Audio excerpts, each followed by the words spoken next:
하나님의 말씀은 히브리서 12장 1절부터 3절입니다. 이러므로 우리에게 구름같이 둘러싼 허다한 증인들이 있으니 모든 무거운 것과 얽매기 쉬운 죄를 벗어버리고 인내로 우리 앞에 당한 경주를 경주한 믿음의 주여 또 온전케 하시는 이인 예수를 바라보자. 그는 그 앞에 있는 기쁨을 위하여 십자가를 참으사 부끄러움을 개의치 아니하시더니 하나님 보좌 우편에 앉으셨느니라. 너희가 피곤하여 낙심하지 않기 위하여 죄인들의 이같이 자기에게 거역하신 일을 참으신 일을 생각하라. 아멘. 이 히브리서는 환난과 고통과 시험을 받는 성도들에게 하나님께서 어떻게 하면 하나님의 나라에 걸어올 수 있는, 영화를 누릴 수 있는 그 방법들을 히브리서 말씀을 주시면서 히브리서 11장에는 믿음의 선조들이 어떻게 살아왔는가를 이야기하고 계십니다. 그리고는 오늘 본문에서는 드디어 그런 그리스도인들, 우리의 믿음의 신앙의 선조들의 삶은 마침 신앙생활은 달리기 하는 것과 같이 그렇게 신앙생활을 했다, 그렇게 말씀합니다. 인내로서 우리를 위해서 줄을 꺼놓은 경기장 레이스에서 인내하면서 달리기를 하십시다, 이렇게 말씀합니다. 그러나 많은 그리스도인들이 이 사실을 기억하지 않고 있습니다. 그냥 편하게 예수님을 믿고 신앙생활 하는 걸로 알고 있습니다. 여러분, 우리들의 신앙의 선배들은 신앙생활 할 때 바로 육상 경기를 할 때 선수들이 달리기 하는 것처럼 최선을 다해서 신앙생활을 했다고 말씀하고 계시는 것입니다. 주님의 말씀을 생각해 보면 주님은 한 번도 신앙생활이 쉽다고 그렇게 말씀하지 않으셨습니다. 우리 주님은 좁은 문으로 들어가시라고 말씀하시면서 그 길은, 문은 좁고 협착하고 길도 험하다고 말씀을 했습니다. 믿음의 경주를 달린 선진들을 보면 하나같이 힘든 이 삶을 신앙생활의 삶으로 옮겨 살았습니다. 우리는 믿음의 아버지인 이 아브라함이 어이구야, 아브라함은 풍성하게 살았구나, 이렇게 생각하기 쉽지만은 이 아브라함에 대해서 말씀하시기를 그는 평생 장막에 살았다고 말씀하시는 것은 그의 삶도 어려움도 있었고 고통도 있었고 그 가운데 눈물로 지새며 하나님께 기도하는 삶을 살았다는 것을 말씀하고 있는 것입니다. 쭉 구약 성경의 믿음의 선조들을 설명하면서 내려와서는 신약의 사도 바울도 그리고 예수님의 제자들도 마찬가지로 그들의 신앙의 삶은 고난과 어려움과 편하지 못하는 그런 삶을 살았다고 말씀합니다. 그렇지만 그들의 삶에는 예수 그리스도 안에는, 그 안에서 평안은 있었지만 결코 그들은 편안한 삶이 그들에게 주어진 삶이 아니라고 말씀하는 것입니다. 신앙생활은 어려운 길입니다. 물론 우리가 일부러 이렇게 어려움을 자처할 필요는 없습니다. 그러나 하나님의 말씀에 순종하다 살아가다 보면 어려움을 겪게 되어 있는 것입니다. 우리가 영적인 삶을 이야기하고 그리고 선한 삶을 생각하면서 말씀에 순종하여 우리가 살아가게 되면 우리는 세상에서 미움을 받게 된다는 것을 말씀합니다. 왜냐하면 이것들을 싫어하는 이 세상에 공중의 권세를 잡은 마귀와 악의 영들이 있다고 말씀하시는 것입니다. 우리는 그냥 인간 생활로 그냥 생활하다 보니 우리 사람들만 눈에 보이고 물체들만 눈에 보이고 우리의 눈에는 눈에 보이는 육신의 것만 있다고 생각하지만은, 그러나 하나님의 말씀에는 우리에게 악의 영들이 있다고 말씀하시고 그 악의 영들이 우리의 신앙생활 가운데 줄기차게 방해하고 있다는 것을 말씀하고 계시는 것입니다. 여러분, 현재 우리 목사님들 중에 목사님이라고 불리는 분이 있습니다. 여러분, 존 파이프 목사님이 계시는데요, 여러분이 9월이나 그런데 가셔서 존 파이프 목사님 보시면은 이분이 이제 어떻게 성경을 설명하고 하시는지 여러분이 듣고 배우게 된다면 큰 영적 유익을 얻을 수 있을 것이라 생각합니다. 이 존 파이프 목사님은 우리를 향한, 우리 믿는 성도들을 향한 사탄의 10가지 전략이 있다고 그렇게 말하고 있습니다. 이 사탄의 10가지 전략은 무엇인가라고 말씀하시면서 첫 번째, 사탄은 거짓말쟁이이며 거짓의 아비다, 이렇게 이야기를 합니다. 왜냐하면 예수님께서 말씀하시기를 사탄의 속성은 거짓이기 때문에 그렇다 말합니다. 사탄은 거짓말쟁이이고 거짓의 아비라고 그렇게 이야기합니다. 사탄의 가장 기본적인 전략은 여러분 우리가 막 죽이고 폭력하고 사탄은 우리를 지옥에 보내는 그것이라고 생각하지만 가장 기본적인 것은 성경에서는 거짓말하는 것이고 거짓말의 아비의 이 전략을 사탄이 가지고 있다 이렇게 이야기합니다. 여러분 우리 말씀과 정반대의 사상이 최근 내에 어디서부터 이렇게 이어져 오냐 그러면 이 공산주의에서부터 이어져 옵니다. 여러분 아시지요? 그래서 이 요즘에는 네오막시즘, 새로운 막시즘이 우리 교회를 괴롭히고 있고 성경을 괴롭히고 있습니다. 여러분 연구를 해보시기 바랍니다. 그런데 이 공산주의 이론을 세웠던 칼 막스가 1848년에 공산당 선언에서 이렇게 이야기합니다. 전 세계 노동자 농민들이여 다 함께 일어나 모든 공장과 기업주의 재산을 빼앗아 공동의 소유를 만들자 그렇게 하면서 목적은 수단을 정당화하기 때문에 살인, 방화, 거짓말을 해도 좋다라고 선언을 합니다. 그렇게 해서 러시아에서부터 이 가진 자를 빼앗고 죽이고 그렇게 해서 이야기를 합니다. 그렇게 합니다. 공동의 소유를 만들자고 우리의 것을 만들자고 이런 일을 벌이는 자는 사탄의 조정을 받아서 칼 막스가 사탄의 조정을 받아서 일어났습니다. 영적으로 보면 우리가 눈으로 보면 그냥 하나의 죽이다 사상이다 이야기하지만 그렇지 않습니다. 여러분 성경을 보게 되면 이것이 어디에서부터 왔는가를 알 수 있습니다. 여러분 그럴 뿐만 아니라 러시아의 공산주의 혁명을 일으킨 레닌은 거짓말과 위장의 천재가 되어야만 공산주의 혁명을 성공시킬 수가 있다. 혁명가는 거짓말을 줄기차게 해라. 100번만 거짓말하게 되면 참말이 된다. 이 이야기를 했습니다. 여러분 그리고 우리 기독교는 아편이다 이렇게 이야기를 합니다. 우리 성경은 아편의 책이라고 이야기를 하고 있습니다. 이것은 하나님의 말씀과 정반대되는 사탄에게서 나온 사상입니다. 여러분 우리 주위에도 거짓말을 둘러대는 사람, 어제 한 말과 오늘 하는 말이 다른 사람, 목적을 위하여 수단과 방법을 가리지 않은 그런 사람은 아무리 많이 배우고 잘생겼다고 해도 그 사람들은 사탄에게서 왔음을 알고 영적인 경계를 해야 하는 것입니다. 여러분 우리의 생활과 우리의 직장과 우리의 사업처와 우리의 교회도 마찬가지입니다. 사람은 실수할 수 있습니다. 그래서 우리가 한번 또 거짓말하면 안 되지만은 사람이 약해서 거짓말 한번 할 수도 있고 하면 안 됩니다만은 그렇게 했다고 해서 그 사람은 죽일 사람이다. 그거는 습관적으로 계속해서 끊임없이 하는 그 뒤 배경에는 여러분 우리가 거짓말하는 배경에도 그것이 있겠지만은 끊임없이 하는 경우에는 그 뒤 배경에 영적인 것이 있다는 것을 여러분 알아야 합니다. 여러분 나도 우리도 그것에 이용당하지 말아야 합니다. 여러분 나도 우리도 내 속에서 일어나는 거짓말을 하려고 하는 이 상황을 어디에서 오는가를 아시기 바랍니다. 이것은 단순히 내가 필요해서 편하기 위해서 오는 것이 아니라 이것은 나를 넘어뜨리려고 하는 음흉한 사탄의 계략이 있다는 것을 아시기 바랍니다. 그래서 여러분 이러한 것을 알 때에 우리는 넘어지지 않을 줄 믿습니다. 여러분 우리가 보았던 이 존 파이퍼 목사님은 바로 우리에게 이 점을 지적하고 있습니다. 성경의 사탄의 가장 기본의 핵심입니다. 사탄은 믿지 않는 자들의 마음을 가리웁니다. 어쨌든지 고린도서 4장 4절에도 그리스도 영광의 복음에 빛을 보지 못하게 하는 자인 것입니다. 여러분 우리가 복음을 전할 때에 이 복음을 주님의 복음을 전할 때에 이 말을 가리우는 자, 말을 하지 못하게 하는 자, 우리의 이 복음에 대하여 개독교라고 이야기하는 자, 그런 자들은 여러분 복음의 빛을 막는 자, 조그만한 것도 만들어서 침소 봉대를 시키고 그리고는 목사님들을 먹사라고 하는 자들. 여러분 목사님들도 여러분요 먹어야 살잖아요. 여러분 안 먹고 어떻게 삽니까? 김 목사도 먹어야 합니다. 여러분 그래야 사는 것이죠. 먹는 사람을 먹사라고 그러면 어떻게 합니까? 그리고 여러분 교인들이 이렇게 많은 곳에 신방을 하다 보면요, 교인들이 많은 곳에 신방을 하다 보면 여러분 아셔야 합니다. 목사님들은 그것이 뭐지요? 그것이 사역입니다.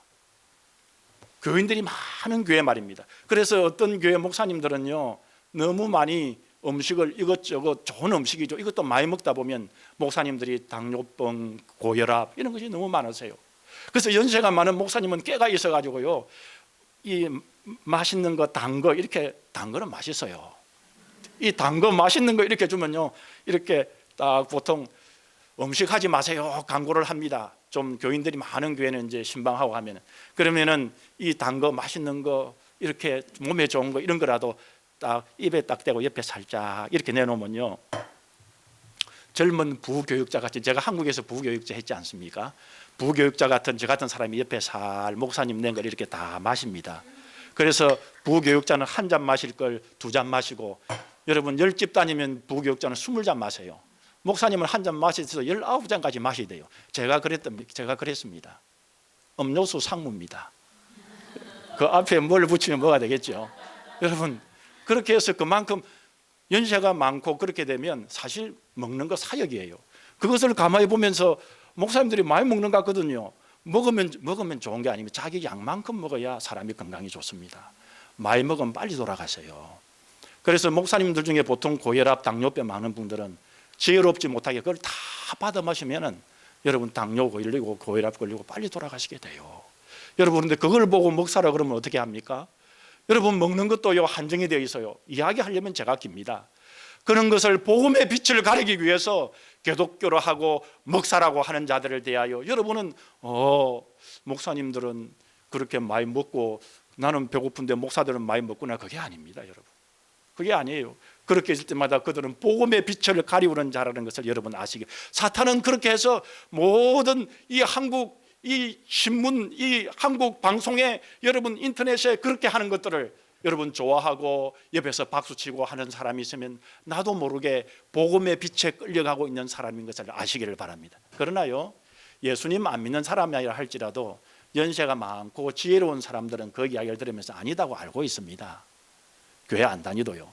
그런데 교회 다니고 예수 믿는 사람들, 뭐를 모르는 젊은 사람들이 그걸 듣고요, 사탄의 꾀임에 빠져서 괜히 기독교를 욕하고 목사님들 욕하는 사람이 있어요. 여러분, 우리 한국교회 솔직히 이야기하면요 85%는요 자립이 안 돼요. 15%는 겨우 자립을 합니다. 그 중에서 사람 수가 많이 모이는 교회는 얼마 안 돼요. 사실은 그렇게 많지를 않습니다. 여러분, 85% 목사님들이 자립이 안 됨으로 말미암아 여러분 어떻게 생활하는지 여러분 아십니까? 그런데 그 목사님들을 전부 다 먹사라고 한다면 복음의 빛을 가리우지 않겠습니까? 그리고 교회가 꼭 큰 교회 숫자가 많이 모이는 목사님들이라고 해서 여러분 아시겠지만 얼마나 그 속에 희생하고 힘들게 주님의 복음을 위해서 평생을 바치는 사람이 얼마나 많은지 모릅니다. 사실은 그분 중에서 제가 아는 숫자가 많은 교회 목사님들, 제가 아는 목사님들 대부분 다 선교하고 헌신하고 주의 복음 위해서 하고 그렇습니다. 여러분, 자기가 가지고 있는 부모에게 물려받은 재산도 자기가 가지고 있는 다 복음을 위해 사용하고 그러셔요. 여러분, 혹 실수도 있습니다, 사람은. 그런데 교회를 욕하고 목사님을 욕하고 그럼으로써 여러분 할 수 있는 게 뭐죠? 예수 믿는 사람을 못 믿게 만들고, 그리고는 복음의 빛을 가리우고 하나님과의 관계를 끊으려고 하는 것입니다. 그렇기 때문에 이런 공격을 하는 거예요. 사탄은 빛과 세 번째로 어려움과 어려움의 옷으로 자신을 가장합니다. 고린도서 11장 13절에서 15절에 보게 되면 사탄도 자신을 광명한 천사로 가장한다고 말씀하고 있습니다. 여러분, 그런 사람들 있지 않습니까? 자신이 이 세상에서 제일 어려운 척, 제일 모범적인 척, 선한 사람적인 척 하면서도 모든 말들을 하지만 알고 보니까 다른 사람이 하는 나쁜 짓은 모두 모아서 자신이 다 하고 있는 것 말입니다. 여러분, 우리는 다른 사람만 그렇게 이야기해서는 안 되지요. 내 자신도 돌봐야 될 줄 믿습니다. 내 자신의 모습을 먼저 봐야 될 줄 믿습니다. 내 자신은 어떤 모습으로 지금 있는지. 여러분, 저는 저 자신을 볼 때마다 늘 해결을 합니다. 주님 앞에 잘못이 많고 또 주님께서 원하시는 그 수준만큼 되지 못하고 주님께서 원하시는 그 모습으로 저는 부족합니다. 그렇게 이야기. 그러나 광명의 천사처럼 한 번도 내 잘났구나, 나는 이런 일을 하구나, 다른 사람이 좀 틀린 일을 하고 조금 옳지 않는 이야기 때마다 너 잘못했지, 너 나쁘구나, 너 얼마나 악하냐, 너 뭐 하느냐, 그런 사람 뒤가 더 찾아보면 더 나쁜 거 더 많아요. 더 잘 알기 때문에 그렇게 말할 수도 있어요. 우리 말씀교회 성도님들은 사탄의 그런 유혹에 빠지고 사탄의 도구가 되지 않아야 되겠습니다. 옆에 있는 우리 성도들 비판하지 말아야 되겠습니다. 우리 예수님께서도 그 비판하는 비판으로 내가 뭐한다 그랬습니까? 비판을 받을 것이요, 그렇게 말씀하지 않았습니까? 어쩐지 우리가 교회 안에서는 서로가 돕고 서로가 엔카레지 시키고 서로가 용기를 주고 서로 북돋아 주고 서로 위로해 주고 그래야 될 줄 믿습니다. 여러분, 사탄은 존 파이프 목사님은 사람들을 유혹해서 죄를 짓게 한다고 말합니다. 존 파이프 목사님은 사탄은 성도들의 마음에서 하나님의 말씀을 뽑아내고 신앙인의 삶을 죽인다고 말씀하고 있습니다.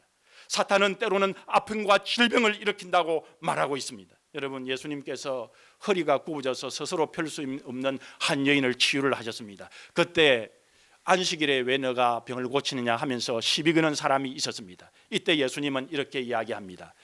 18년 동안에 사탄에게 매임받은 아브라함의 딸을 안식일에 이 매임에서 푸는 것이 합당하지 아니하냐라고 말씀하시면서 질병의 한 원인이 사탄에게 있음을 말씀을 했습니다. 사도행전 10장 38절에 보면 베드로 사도는 예수님에 대해서 하나님이 나사렛 예수에게 성령과 능력을 기름 붓듯 하셨음에 저가 두루 다니시며 착한 일을 행하시고 마귀에게 눌린 자를 고치셨으니, 그렇게 말씀을 했습니다. 즉 사탄이 병으로 사람들을 누른다는 것입니다.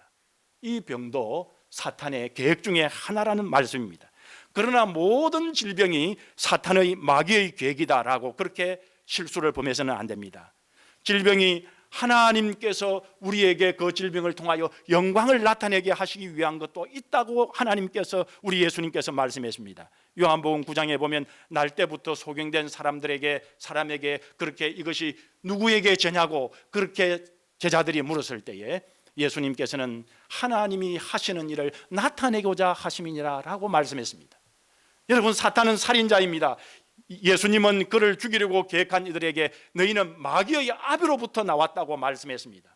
그 아비의 일을 행하려 한다. 그는 처음부터 살인한 자요 진리가 그 속에 있지 아니하다라고 말씀했습니다. 여러분, 예수님은 서머나 교회에 말씀하면서 내가 장차 받을 고난을 두려워 말라. 볼지어다 마귀가 장차 너희 가운데 몇 사람을 오게 던져 시험을 받게 한다고 말씀하고 있습니다. 여러분, 한마디로 말하면 사탄은 피에 굶주려 있습니다. 그리스도 예수님, 우리 예수님은 우리에게 생명을 주신다고, 이 생명을 주시려고 이 땅에 오셨다고 말씀하고 있습니다.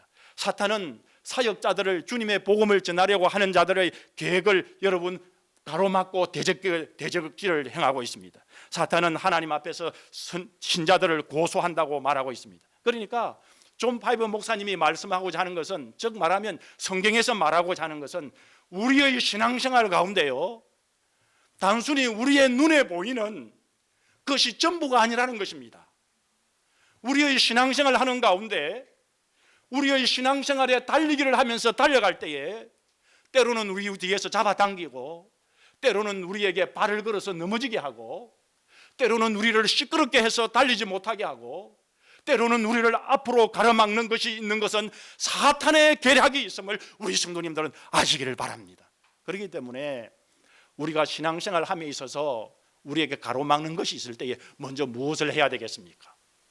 영적으로 우리가 성경적인 관점을 가지고 우리가 이 일이 어디에 왔는가를 발견하고, 그리고 그 일에 먼저 우리가 기도해야 할 것을 말씀하고 계시는 것입니다. 하나님께서 우리가 하나님께 기도할 때 지혜를 주십니다. 이것은 어디로부터 왔는지, 이것은 나의 실수인지, 이것은 내가 어떻게 해결해야 되겠는지, 기도 가운데 성령님께서 우리와 함께함을 믿으시기를 바랍니다. 그렇기 때문에 우리는 이 영적인 이 싸움에서, 우리의 신앙생활 가운데서 우리는 승리할 수 있는 것입니다. 왜냐 그러면 우리 예수님께서 결정적으로 우리에게 승리하신 것을 모범으로 보여주지 않았습니까? 그렇기 때문에 모든 것을 주관하고 계시는 예수 그리스도를 굳건히 붙드시기를 바랍니다. 요한일서 3장 8절에 보면 죄를 짓는 자는 마귀에게 속하나니 마귀는 처음부터 범죄함이라. 하나님의 아들이 나타나신 것은 마귀의 일을 멸하려 하심이니라. 할렐루야. 여러분, 우리의 신앙생활에서 우리 성도님들은 반드시 승리할 수 있음을 믿으시기를 바랍니다. 하나님께서 우리를 승리케 해주심을 여러분 믿으시기를 바랍니다.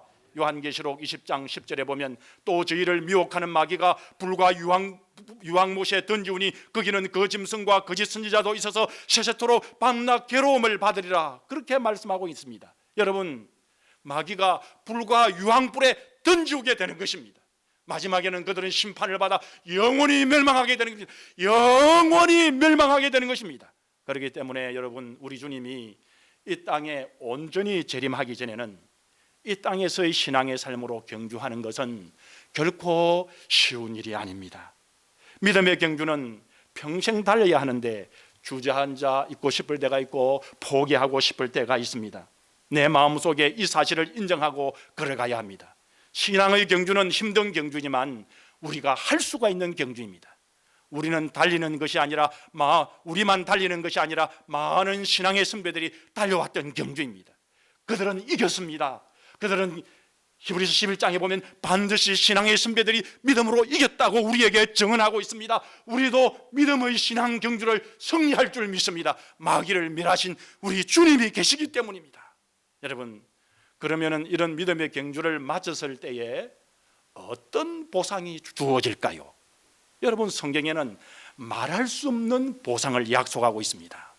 우리 주님도 세상에 오셔서 믿음의 경주를 하셨지만 어려움이 많으셨지만 우리 주님이 자기 앞에 있는 즐거움을 바라보시고 이겨내셨습니다. 여러분, 제가 만약에 말입니다, 예배가 끝나고 나서 이제 우리가 간식을 하고 난 다음에 우리 성도님들에게 길포도몰까지 한 8km가 될 것 같은데요, 까지 달려갔다가 오시는 분은 $1를 주겠습니다 하면 여러분은 가시겠습니까? 김 목사 약간 좀 도란 모양이다 오늘. 그렇게 하지 않습니까? $1를 주면서 뛰어갔다고 오라는, 여러분, 그건 얼토당토 안 하고 여러분들은 제가 말하면 오늘 목사님 병원에 가봐야 되겠나 그러겠죠. 아무도 움직이지 않을 것입니다. 그러나 만약에 김 목사가 그런 능력이 있고 그럴 만한 이 모든 재력을 가지고 있고, 그리고는 우리 성도님들에게 이야기를 합니다. 여러분, 1밀리언을 주겠으니 길포도몰까지 달려갔다 걸어도 괜찮습니다. 연세 많은 분들은 갔다 오십시오. 그렇게 하면 여러분, 안 달릴 분, 안 가실 분, 여러분 1밀리언 10억을 주면은 여러분 감기가 들고 아픈 분들도, 다리가 아픈 분들도 질질 끄면서 여러분 갔다 올 것입니다. 왜냐하면 달릴 만한 동기가 주어진 것이죠. 여러분, 우리 주님 역시 그러셨습니다. 주님은 십자가에 달리실 때 즐거움을 바라보시고 그 십자가에 달리셨다고 말씀했습니다. 왜냐 그러면 우리 주님 자신의 십자가에 죽으심으로 오고 오는 주님에 속한 많은 영혼들을 우리 주님께서 구원받는 것을 보셨기 때문입니다. 그래서 우리 주님은 한 생명이 천하보다 귀하다고 말씀하지 않으셨습니까? 우리는 1밀리언 주고 죽도 살도 못하게 길포도몰까지 갔다 오겠지만은 우리 주님은 한 천하보다 귀한 생명, 그것이 수많은 영혼들을 보고 우리 주님 그렇게 하셨습니다. 우리도 믿음의 길을 갈 때 우리에게 주시는 보상이 있다는 것을 여러분 아시기 바랍니다. 그래서 주님은 그것을 설명할 때 내가 하늘에 보화를 쌓아두셨다고 말씀하시면서 믿음 생활, 신앙 생활을 하는 자들에게 주겠다고 약속하지 않았습니까? 그리고 우리 주님께서는 하늘의 집을 지으시고 그리고는 오신다고 우리에게 말씀하지 않았습니까? 그 보화의 길을 요한계시록에서 말씀하지 않으셨습니까? 만약에 우리 주님께서 지금 오셨다면 아마 보화를 이렇게 설명했을 것 같습니다. 제가 볼 때 여러분 믿음 생활 끝까지 하시면 여러분, 저는 여러분에게 빌딩을 주겠습니다, 그렇게 하셨을 것 같아요. 여러분, 제가 이번에 한국에 몇 주 전에 다녀오지 않았습니까? 그때에 한국에 있는 그 잠실 근방에 가봤는데요, 잠실 근방 가니까 롯데 이게 롯데월드 타워 쭉 있는데요, 와, 엄청 높다 이런 생각을 하면서 저는 생각할 때 우리 주님이 오셨으면 저는 말씀을 준비하면서 김 목사 끝까지 신앙생활 하면 잠실에 있는 롯데 빌딩 주겠다 이렇게 표현을 하셨을 것 같아요. 그러면 내 신앙생활 더 잘할 수 있는 그 보상의 근거가 될 것 같아요. 여러분, 그러나 우리 주님께서는 우리에게 이해하기 쉽게, 그 당시 사람들에게 이해하기 쉽게 주님의 보상이 얼마나 엄청나게 큰지 보화를 하늘에 쌓아두고 있다고 그렇게 우리에게 말씀하고 계시는 것입니다. 여러분, 그래서 바울은 이야기를 하는 것입니다. 여러분, 위의 것을 생각하고 땅의 것을 생각하지 말라고 했습니다. 여러분, 일반적으로 교인을 위한 사도라면 성도를 위한 목사라면 땅의 것을 생각하십시오. 땅의 것이 더 놀랍게 크다면 땅의 것 파고 보십시오. 눈을 땅에만 바라보고 가십시오. 그렇게 했을 게 아니겠습니까? 그러나 땅과 위의 것과 비교해 보니 바울 사도는 삼층전 천국에 갔다 온 분이시기 때문에 위의 것이 얼마나 놀라운지 그러한 말씀으로 위의 것을 보라고 말씀하고 계신 것 아니겠습니까? 여러분, 저는 오랫동안 믿음의 경주를 달려온 사람으로서 우리의 힘이 어디에 있는가 생각해 보면 그것은 우리 눈이 어디에 고정되어 있는가 그렇게 달려 있다고 믿습니다. 고난이 줄어드는 것은 아니지만 어디를 보며 달려가느냐에 따라 달라지는 것입니다. 그렇다면 우리의 생각과 마음의 눈을 어떻게 하늘나라로 고정시킬 수 있을까요? 이 땅에서 육신을 가진 우리는 늘 우리의 눈이 땅으로 내려오게 마련입니다. 오랜 세월을 달려야 할 때 우리에게 부단한 노력이 필요합니다. 그래서 성경에 보면 우리에게 훈련을 하라고 말씀하시고 하나님께서는 바울 사도를 통해서 디모데에게 훈련을 해라고, 믿음의 훈련을 해라고, 신앙의 훈련을 해라고 우리에게 말씀하고 계시는 것입니다. 여러분, 작은 텃밭을 하나 가꾸어도 잡초와의 전쟁에서 이겨야 작물의 결실을 거둘 수 있습니다. 잡초를 그냥 이렇게 거두지 아니하면, 잡초를 그냥 두면은 그냥 잡초밭이 되어버리고 마는 것입니다. 그래서 정규적으로 잡초를 잘라야 하고 잡초의 뿌리까지 뽑아버려야 하는 것입니다. 여러분, 이것은 여간 성가신 일이 아닙니다. 그래도 잡초를 그냥 놔두면 안 됩니다. 방치하면은 그만 채소밭, 텃밭이 망해버리고 마는 것입니다. 저는 저희 아버님이 가수원을 했기 때문에 어려서부터 가수원을 어떻게 하는가, 열매를 어떻게 따는가 저는 보았습니다. 여러분, 밤이 주렁주렁주렁 지금같이 가을이 되고 감도 많이 열리고 이렇게 하면요, 그렇게 그 열리는 열매만 보고 와, 가을에 열매 많이 열었구나, 따러 가자, 그렇게 하지 않으셨어요. 여러분, 봄부터 여름부터 그 가수원에 가서 풀도 베고 잘못 들어와서 씨가 들어와서 앉아있는 잡초나무도 빼내고, 그것이 약간 힘든 일이 아니에요. 한 번만 하고 끝나는 것이 아니에요. 밤을 제대로 따고 추수를 하려고 그러면 거기에 있는 풀과 잡초를 먼저 제거해야 하는 작업이 있는 것이지요. 여러분, 신앙의 길이라는 것도 잡초와의 전쟁과 같습니다. 우리의 순수한 마음이, 주님을 향한 마음이 하나님을 향하여 할 수 있도록 우리에게 오는 모든 이 잡초 같은 생각을 여러분 잘라버려야 하는 것입니다. 우리에게 오는 이 잡초 같은 이 주님을 바라보지 못하게 하는 덮는 것을 걷어내야만 합니다. 그래야만 신앙의 열매를 거둘 수가 있는 것입니다. 그냥 열매가 거두어지는 것이 아닌 것입니다. 여러분, 우리가 오늘날 신앙생활을 하면서 너무나도 편리하고 또 그러지만은 이 스마트폰, 이 셀러폰을 통해서 보는 이 스마트폰을 여러분 아침에 눈 뜨면서 보고 저녁에 잘 때까지 이 스마트폰만 잡고 있다 보면 여러분, 우리의 신앙생활에 세상의 잡초들이 여러분 들어오게 되는 것입니다. 여러분, 그래서 신앙의 경주를 우리를 할 수 없게 만드는 것입니다. 어떤 내용이든지, 말씀의 내용이 아니고는, 어떤 내용이든지, 우리가 찬양의 내용이 아니고는, 어떤 내용이든지, 기도의 내용이 아니고는요, 우리에게 신앙생활 하는데 이 스마트폰이 얼마나 방해가 되는지 모릅니다. 오늘날 우리의 자녀들도 마찬가지 아닙니까? 막 게임도 하고요, 식사할 때도 여러분 이 스마트폰에 매여 있고요, 그리고 잠잘 때도 이렇게 보면서 잠을 자고요, 아침에 일어날 때도 이렇게 아침에 세수도 하기 전에 스마트폰을 보고요. 그렇게 된다면 우리가 그곳에서 주는 정보의 종이 될 수밖에 없는 것입니다. 우리가 평소에 무엇을 보고 무엇을 생각하느냐에 따라서 우리가 따라가게 되는 것입니다. 그래서 우리 하나님께서는 우리 인간을 만드셨잖아요. 그렇기 때문에 우리 인간이 어떻게 하면 되는가를, 신앙생활 할 수 있는가를, 하나님 바라볼 수 있는가를, 영혼 생명이 될 수 있는가를, 사탄의 영향을 받지 않고 그들의 공격을 받지 않고 신앙생활을 할 수 있는가를 신명기 6장에서 말씀하고 계시잖아요.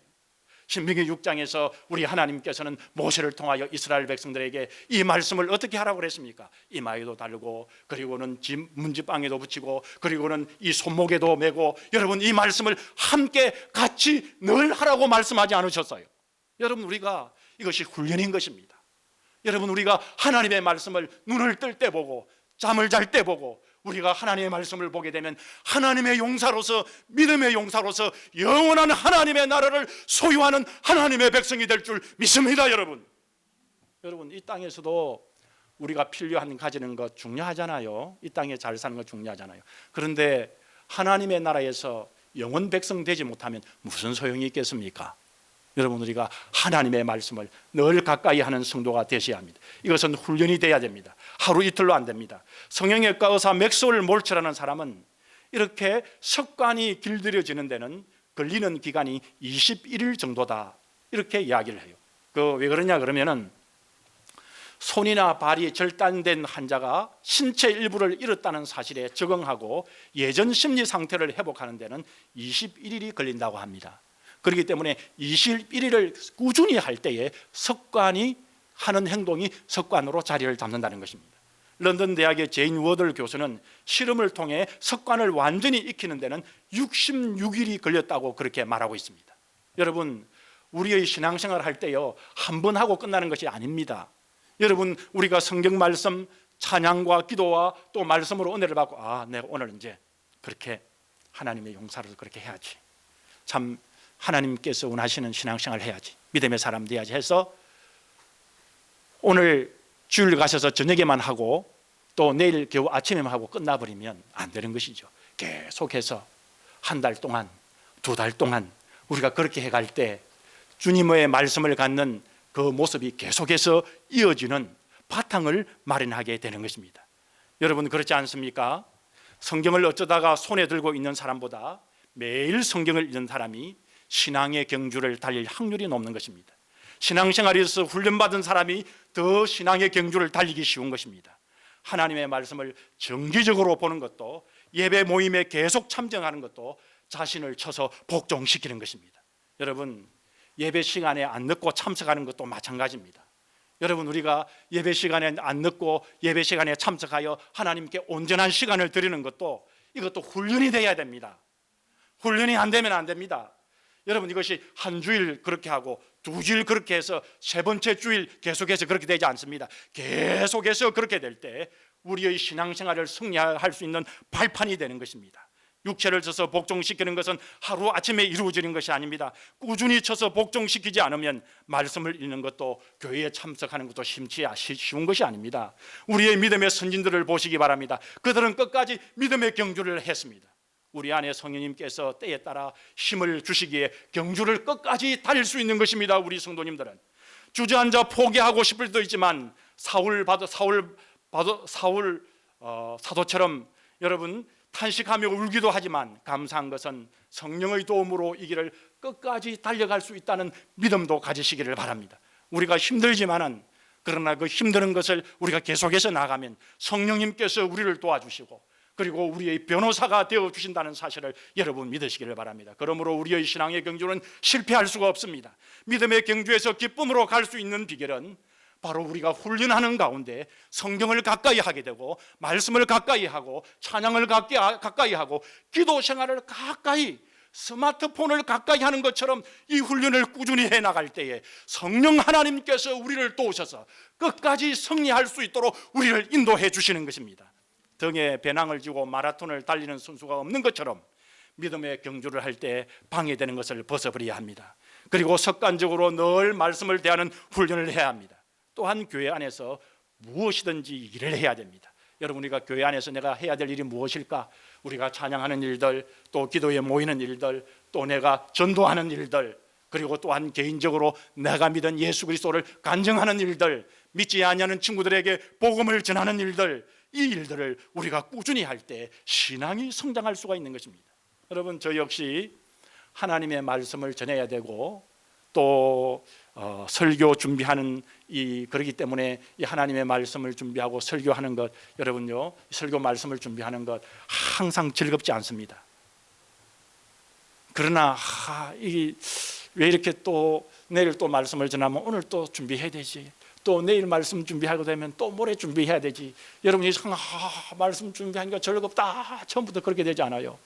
여러분, 말씀 준비하면서 마침 숙제하는 것처럼 그런 느낌이 들 때 있어요. 그렇게 이제 말씀 준비를 하잖아요. 처음에는 그런 시점이 있는데요, 그 시점에 조금 들어가 보면 이 말씀이 얼마나 나에게 유익하고 즐거운지 맛이 있어요. 그리고는 이 말씀 가운데 여러분 이 밤샘을 하는 경우도 있습니다. 새벽 1시, 2시까지 이 말씀을 보게 되고요. 그리고는 이 말씀을 여러분 이제 말씀을 준비해 갈 때 저의 집사람이 이렇게 카톡으로 옵니다. 여보 안 자나? 카톡이 와요. 그리고는 왜냐하면 저희 집사람은 내일 또 일을 해야 되기 때문에 그렇게 하루 안 자면 안 되고 계속 해야지 이런 것에서 카톡 그렇게 오면 아 집사람이 나를 부르구나 이제 듣고 가야지 하면서 듣고 가서 1시 2시에 잠을 자기도 합니다. 왜냐하면 말씀 준비가 즐겁기 때문에 그런 것입니다. 여러분 그렇게 하다 보면 어떤 일이냐 그러면 목사가 된 것이 얼마나 감사한지 모릅니다. 목사가 된 것이 얼마나 축복된지 모릅니다. 그리고 하나님께 영광을 올립니다. 왜 그러냐 그러면 말씀을 준비해 목사의 의무가 말씀 준비해야 되잖아요. 그러니까 억지로라도 말씀을 준비하는 이것이 나에게 유익이 되고 복이 되고 감사가 되고 즐거움이 되고 기쁨이 되니까 때로는 저희 아들에게 이야기합니다. 영신아 아들아 너 앞으로 목사 돼야 된다 그렇게 이야기를 합니다. 그리고 딸에게도 한 번씩 은정아 너 목사 되면 안 되겠냐 그렇게 이야기합니다. 그리고 저희 집사람에게도 한 번씩 여보 이제 우리가 속해 있는 이 교단은 여자도 목사가 될 수 있으니까 당신 목사님 한번 되면 어떻겠니 이렇게 이야기를 합니다. 여러분 왜 그러냐 그러면 여러분 이 일이 보상이 많거나 눈에 보이는 보상이 많거나 돈을 많이 벌거나 여러분 그렇게 해서 그런 게 아니죠. 사람들에게 너 목사는 힘이 있지 어떤 나라의 어떤 수상이나 대통령이 되는 것처럼 여러분 그리고 많은 사람들이 줄줄 따라오는 그래서 그런 게 아닙니다.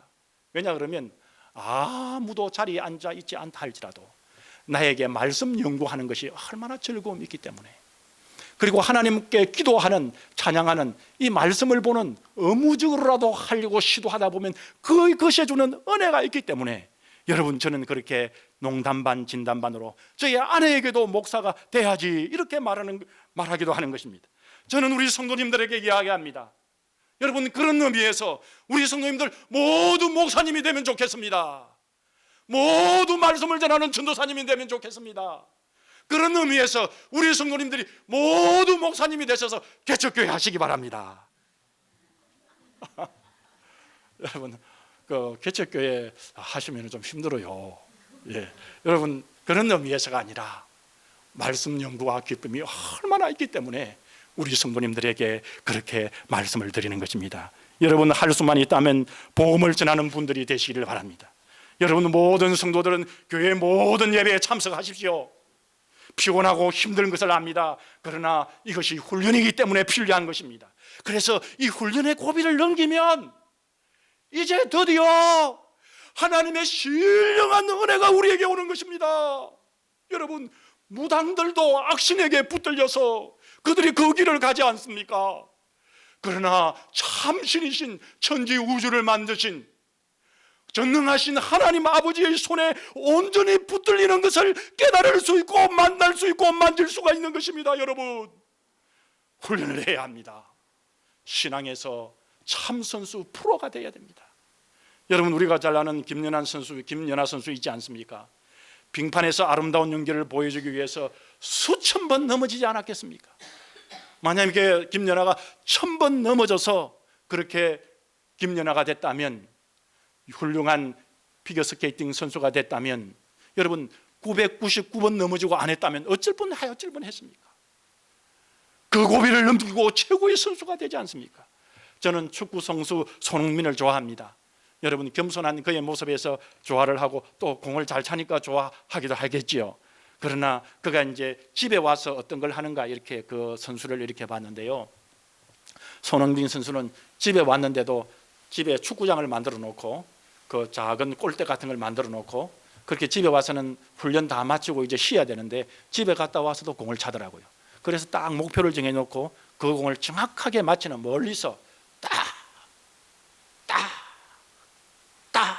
이렇게 맞히는 훈련을 손흥민 선수가 하는 것을 보았습니다. 그래서 세계적인 선수가 되는 것은 태어나서부터 되는 것이 아니라 훈련이 있었구나라는 사실을 깨닫게 되었습니다.